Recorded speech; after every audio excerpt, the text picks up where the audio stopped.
Hi welcome to Nila designs. இன்றைக்கி என்ன tailoring tips பார்க்க போகிறோம் அப்படின்னு சொன்னால், இது என்னோடய ப்ளவுஸ் தாங்க, புது ப்ளவுஸு.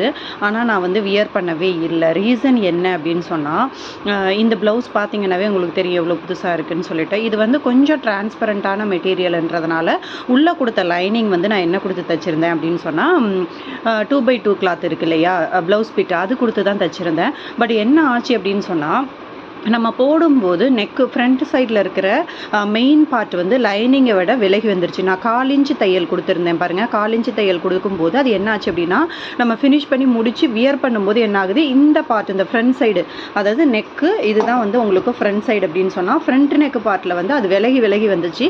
இப்போது அதனால் என்ன பண்ணலாம் அப்படின்னா, ரொம்ப ஆக்வர்டாக இருக்கும் இல்லையா. லெஃப்ட் சைடுனா நமக்கு வந்து சாரீ பின் பண்ணுறதுனால மறைஞ்சிரும், ரைட் சைடு வந்து நமக்கு அப்படியே தெரியும் இல்லையா. அதை மறைக்க நான் என்ன பண்ணுறேன் அப்படின்னு சொன்னால், அதை நம்ம எப்படி தான் ஸ்டிச்சு போட்டாலும் இது வந்து கொஞ்சம் டிரான்ஸ்பரண்ட் கிளாத்ன்றதுனால இந்த மாதிரி இழுத்துட்டு வரும்போது உங்களுக்கு என்ன ஆகும், பிரிஞ்சிட்டு லைனிங் தனியாக, மெயின் மெட்டீரியல் தனியாக தெரியும். அதை அவாய்ட் பண்ணுறதுக்கு நான் என்ன பண்ணியிருக்கேன் அப்படின்னு சொன்னால், ஜஸ்ட்டு நல்லா எந்த அளவுக்கு நம்மளால் இழுத்து ஹெம்மிங் மாதிரி பண்ண முடியுமோ அந்த அளவுக்கு ஹெம்மிங் மாதிரி பண்ணிக்கலாம். இங்கே பாருங்கள், நான் மெயின் மெட்டீரியலை நல்லா இழுத்து இந்த மாதிரி பிடிச்சிக்கிறேன்.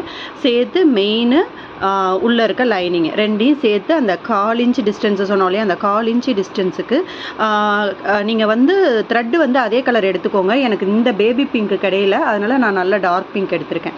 ஸோ இந்த மாதிரி வந்து நீங்கள் வந்து என்ன பண்ணுங்கள் அப்படின்னு சொன்னால், ஹெம்மிங் பண்ணிக்கோங்க. ஹெம்மிங் பண்ணிவிட்டு அதுக்கப்புறம் வந்து நீங்கள் அது மேலே வந்து தையல் போடும்போது அந்த ஃபினிஷிங் வந்து உங்களுக்கு பர்ஃபெக்டாக கிடைக்கும்.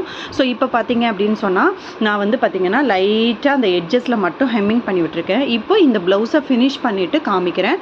அதில் வந்து பார்த்திங்க அப்படின்னு சொன்னால், அந்த பிசுறுன்றது வெளியில் நமக்கு தெரியாத அளவுக்கு வந்துடும். இப்போ நான் என்ன பண்ண போகிறேன் அப்படின்னு சொன்னால், அப்படியே திருப்பி இங்கே பாருங்கள், இந்த பக்கம் தான் நம்ம ஹெம்மிங் பண்ணியிருக்கோம், மெயின் லைனிங் ரெண்டையும் சேர்த்து. இப்போ இந்த 1/4 இன்ச்சு டிஸ்டன்ஸுக்கு வந்து நம்ம தையல் போட்டுக்கலாம். தையல் போட்டுட்டு பேக் சைடு திருப்பி ஃப்ரண்ட் பக்கம் பார்க்கும்போது நமக்கு அந்த பர்ஃபெக்ட் ஃபினிஷிங் வந்து கிடைக்கும். நான் ஃபினிஷ் பண்ணிவிட்டு காமிக்கிறேன். இப்போது நம்ம வந்து பார்த்திங்கன்னா, கைத்தையல் போட்டதோடு சேர்த்து 2 தையல் வந்து நான் 1/4 இன்ச்சுக்கு போட்டுட்டேன். அப்படியே நம்ம ஃப்ரண்ட் சைடு திருப்பி பார்த்தோம் அப்படின்னு சொன்னால், ஸோ ஃப்ரண்ட் நெக்கில் வந்து ஸ்லீவ் ஜாயிண்ட்டு பர்ஃபெக்டாக வந்திருக்கு பாருங்கள். இதுதான் வந்து நம்ம போட்டிருக்க தையல், இந்த இடத்துல தையல் போட்டிருக்கோம். ஸோ பர்ஃபெக்டாக வந்திருக்கு பாருங்கள்.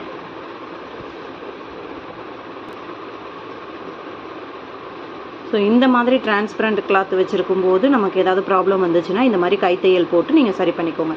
இந்த இடத்துல ஒட்டி அயன் பண்ணுற மாதிரி ஒரு ஃபியூசிங் டேப்பும் இருக்குது. பட் இங்கே நான் இருக்கிற இடத்துல வந்து ஃபியூசிங் டேப் எனக்கு கிடைக்கலன்றதுனால நான் இந்த மெத்தட் ஃபாலோ பண்ணிக்கிட்டேன். தேங்க்யூ.